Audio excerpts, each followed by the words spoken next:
The literary devices in the Lekki Headmaster.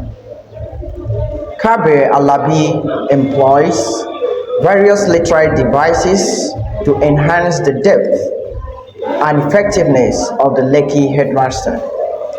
These devices help in characterization, thematic development, and the overall narrative structure.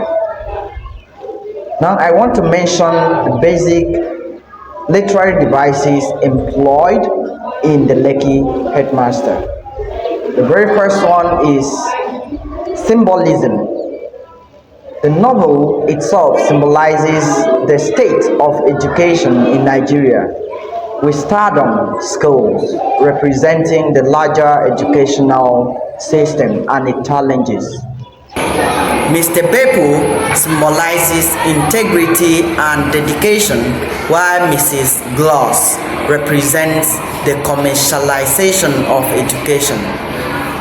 We have Badagry, a historical site in the novel, symbolizes Nigeria.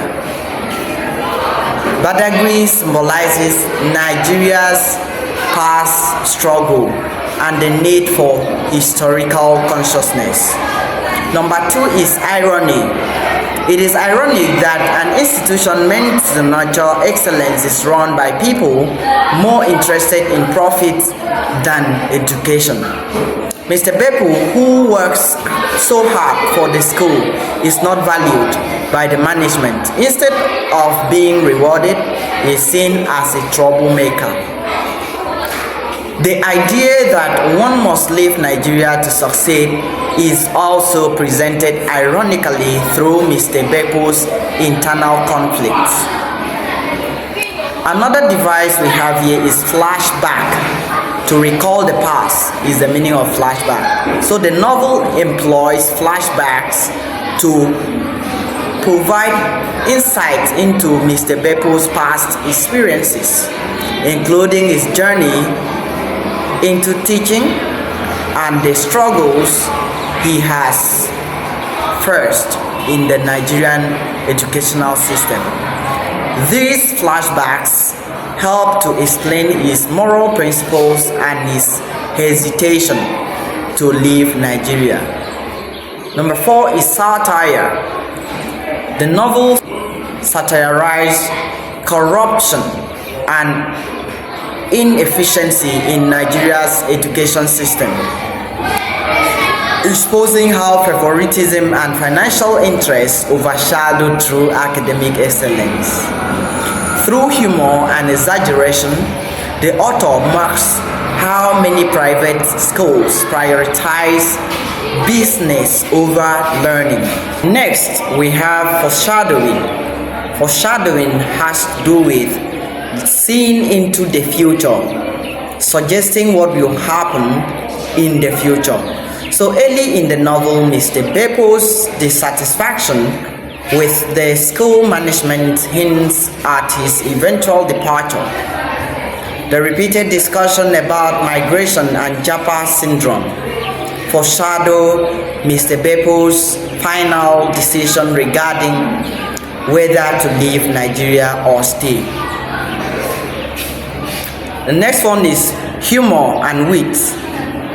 The author infuses the narrative with humor, especially in dialogues and descriptions.